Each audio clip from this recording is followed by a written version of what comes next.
everyone! Welcome to another episode of Simply Nerdy. I'm your host, Steven. I'm joined today by David. Hello. And Anthony. Hey, everyone. And today we are talking about our Metroid memories because we have been Metroid fans for a long time.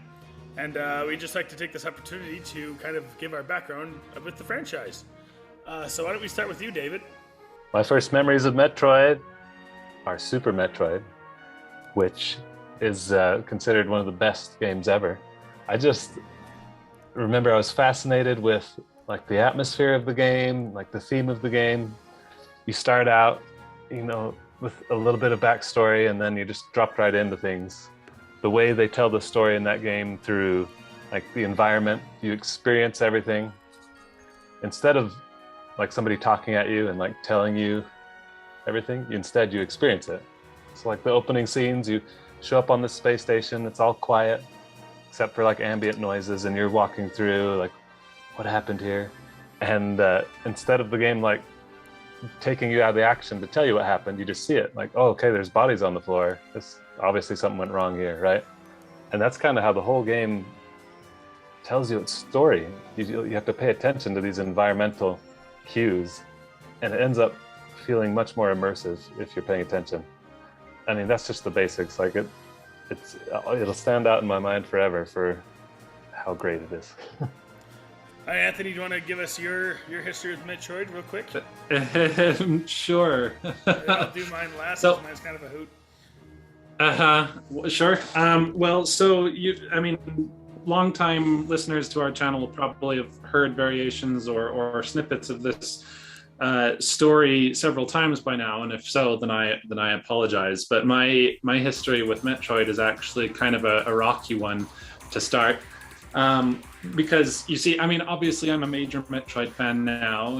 I'm part of the by Metroid Dread team all the way. I mean, that's why we're making this video in the first place, is because we're just continuing to hype up Dread, because 19 years of waiting has been rough, and we're super excited that in less than a week from the time of recording that we'll get to play it. So anyway, but with that backdrop in mind, the funny thing is I actually used to hate Metroid. Now, not actually hate was actually a nice word for it. I detested Metroid violently.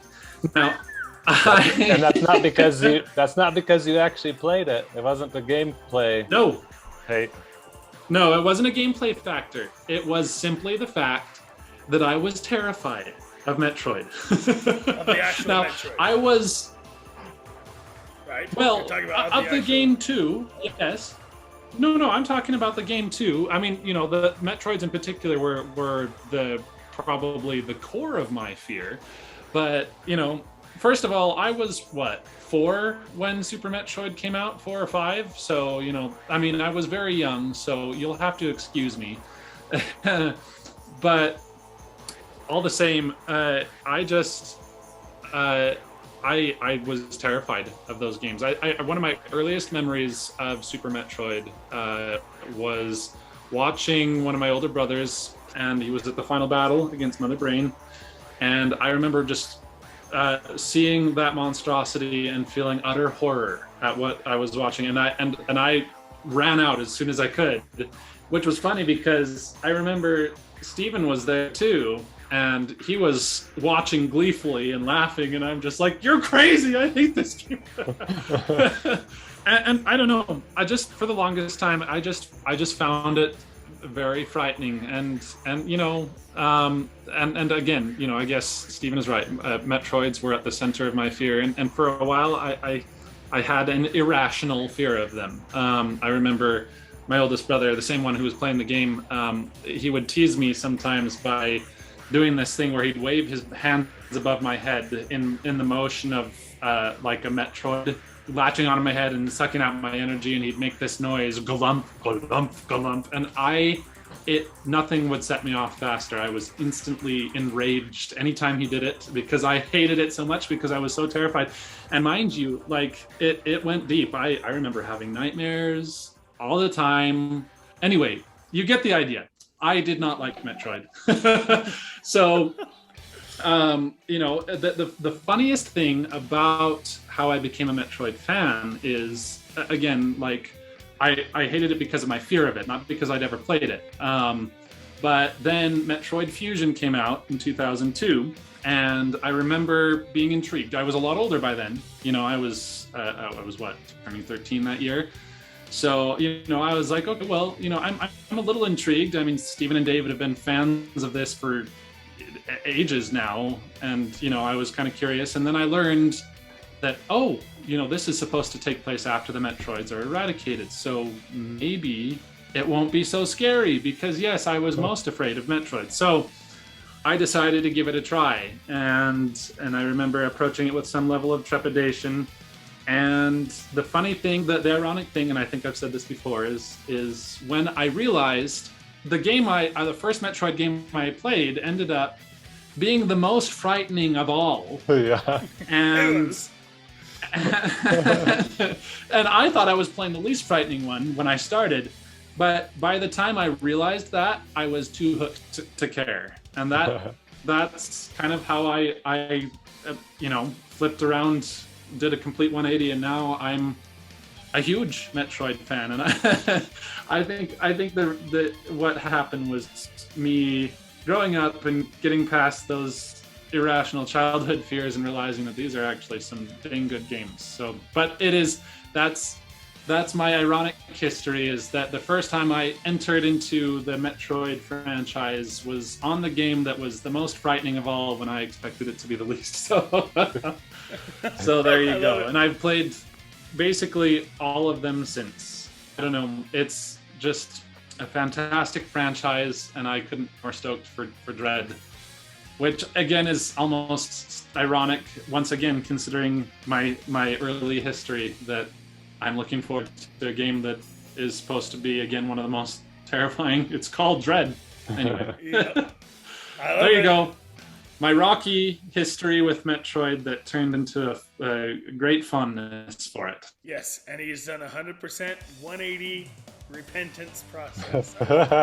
I'm just kidding. Okay, I have to say, one thing that's funny about this too, the situation. So, I mean, Stephen and I have been best friends ever since we were little. The funny thing is, in this aspect, we were opposed, and I think it was almost because Stephen loved Metroid and I hated it, and I loved Zelda from an early age, and I remember Stephen decided he didn't like it. I hated it. What? I hated it. It drove me nuts. You didn't. I remember you did not like Zelda, and I remember, and I feel like for both of us, for a while there when we were really young, it was almost because we knew the other really liked it, but we were already against that. So we're like, well, I've got to prove that you're wrong. And I remember that there was a time when we were playing Super Smash Bros.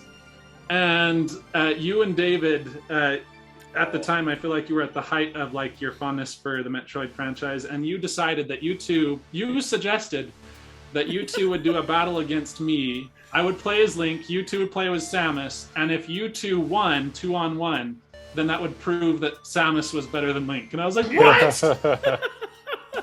You remember that, Steve? Yep, I do. I don't really remember who won, but it was awesome.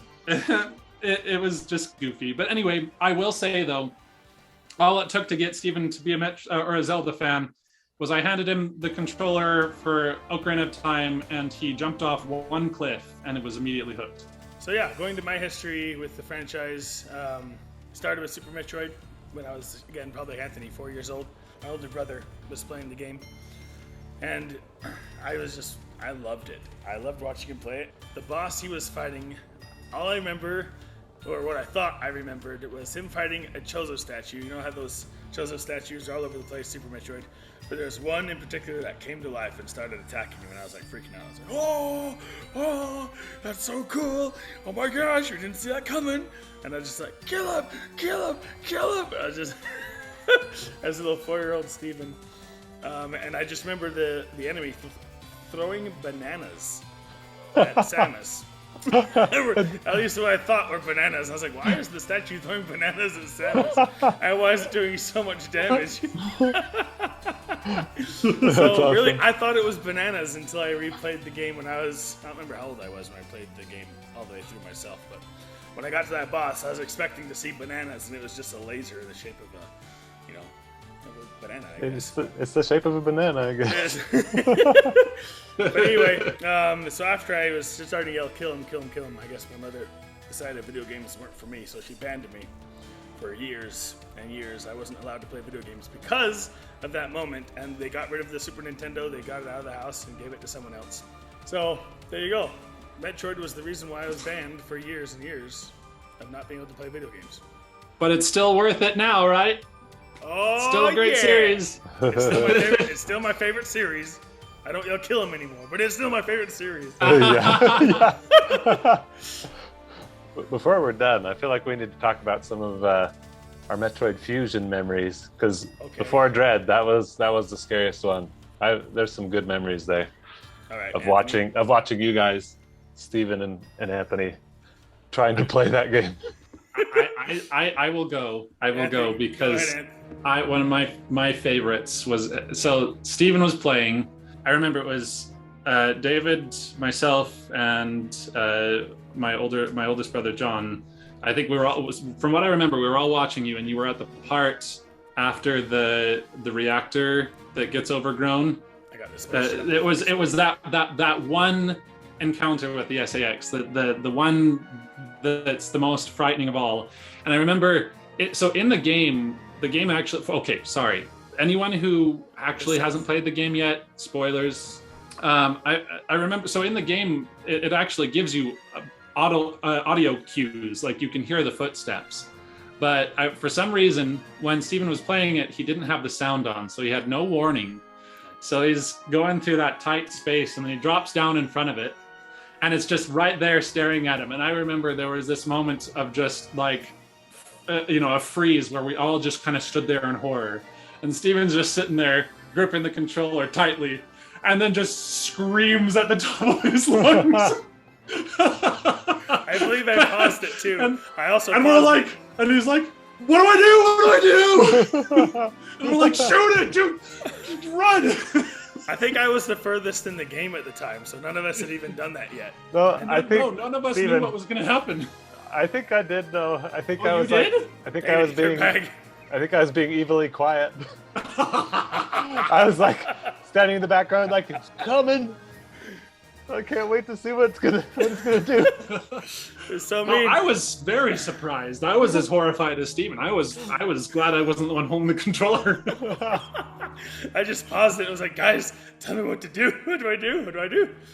And then somehow I lived, and I hid like you were supposed to, and it walked away. And then I was too scared to move after SAX left. I just sat there, and my morph ball, as small as I could be in the far left part of the screen, hiding. And I just sat there. I just let it run for like 20 minutes before I touched it again. I was like, oh, we're gonna go really slowly, and she's gonna be gone, right? She's gone. I remember that I loved teasing you guys about that stuff too, because there's another encounter where it's one of the earlier ones. All you have to do is like hop over this wall and hide behind the wall, and then it like stands there for a second and leaves. And so I think once again, like, Steven and Anthony, you were both watching me play, and it was coming, and I like hopped back on the wall and like pointed my gun, like, oh yeah. I think I remember this. I do remember this. Where you were like, I'm gonna go get it, and I was like, David, hide. I'm gonna go get her. David, hide. What are you doing? I was like, she's not gonna see me. I'm up here on the wall. But then, yeah, it spotted me, and I remember. For some reason, I remember being irrationally angry at your bravado. I was like, "You're being stupid, David. Yeah. Stop!" And then when it saw you, I was like, "Huh." Yeah. Right. Like, told you so. Told you so. Yeah. Love it. One of my favorite things, though, the game tricked me into thinking the AI was smarter than it is. Once again, spoilers. There's a room where you go into, and it's a dead end. So you like start bombing the floor and stuff, and you realize, oh, there's a space under the floor. So you go down and you start rolling in the other direction, thinking that you're, going to follow some little tunnel. But then the door opens, and once again, the SAX comes strolling in, and you're just stuck under the floor while it goes across the room. I remember that. Yeah. And it's actually scripted to like walk across the room and then blow up the wall. But I didn't know that. I was just like following underneath it. It's like, oh yeah. And once again, I was doing some of that bravado stuff. So I was rolling along right under it. I was like, Probably I'm safe under here. Yeah. So I started dropping bombs. And then suddenly it stopped in its tracks. I was like, uh-oh, it heard me. And then it went into morph ball and put a power bomb. And I was like, oh no, it realizes I'm under the floor. And if I remember right, the floor exploded and yeah, it exposed the floor you. exploded. and I was right next to it, so I like fell. I died because I was so stupid. That's awesome. I love it. Yeah, but I thought it like figured out I was there and blew up the floor, but it's supposed to blow up the floor anyway. But still, it was hilarious.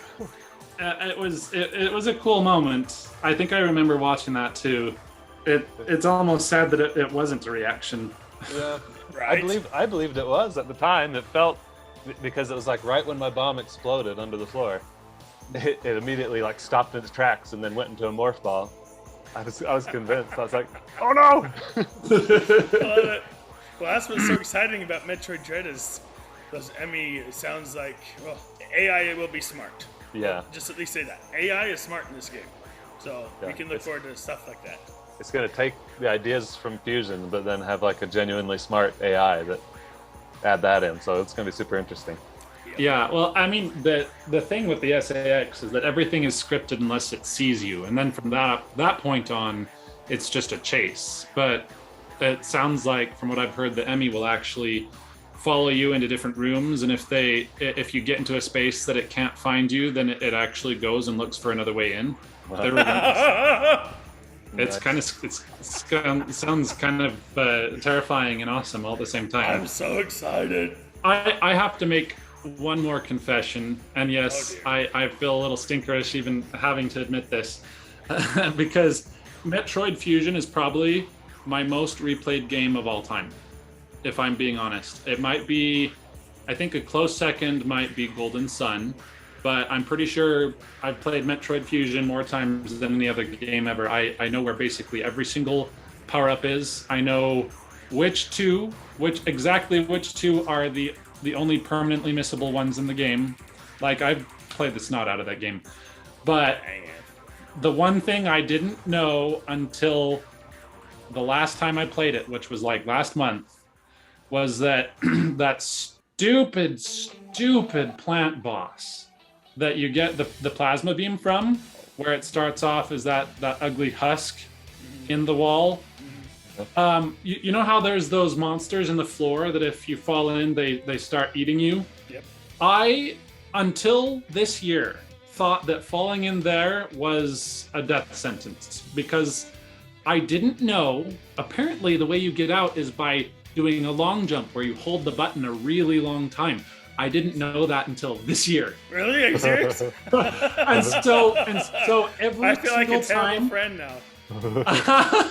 Oh, I just feel like I don't know why I never tried that. I mean, I would just, every time I fell in, I would be like, is there some way to get out? And I'd be like doing flips and bombs, and I'd be like, maybe I just need to do power bombs until the thing dies. I don't know. I never tried a long jump. I don't know why. So I guess anyway. Awesome. Anthony likes to play his games in hard, ultra hard mode. Well, I mean, Where he makes one mistake and he lets himself die. Apparently it was me just being a brain genius is all. Anyway. I love it. And in short, Metroid Fusion and Metroid series in general is just chock full of memories, and it's a wonderful series, one that you should absolutely get into if you haven't yet, and Dread is the perfect place to start. I have been a fan of the Metroid series for as long as we have not had another new entry. That's so true. Yeah. I finally got into it right when we got the last game. That is way too long. So I am stoked. all these good memories. It's fun to talk about them, and I hope that you have a lot more to add with this new game. And you heard it here first. This game is going to be incredible. Get it. Buy Metroid Dread. Like I Buy said before, Metroid Dread! Yeah! Like I said before, we will be live streaming this the night of release, so come over and check us out on our YouTube channel if you haven't already, and give us a like and subscribe if you like this video. And if you're listening to our podcast, thank you so much for listening to our podcast, and share it with your friends. Thank you so much for listening, guys, and until next time, Keep it nerdy. Keep it nerdy. and buy Metroid Dread.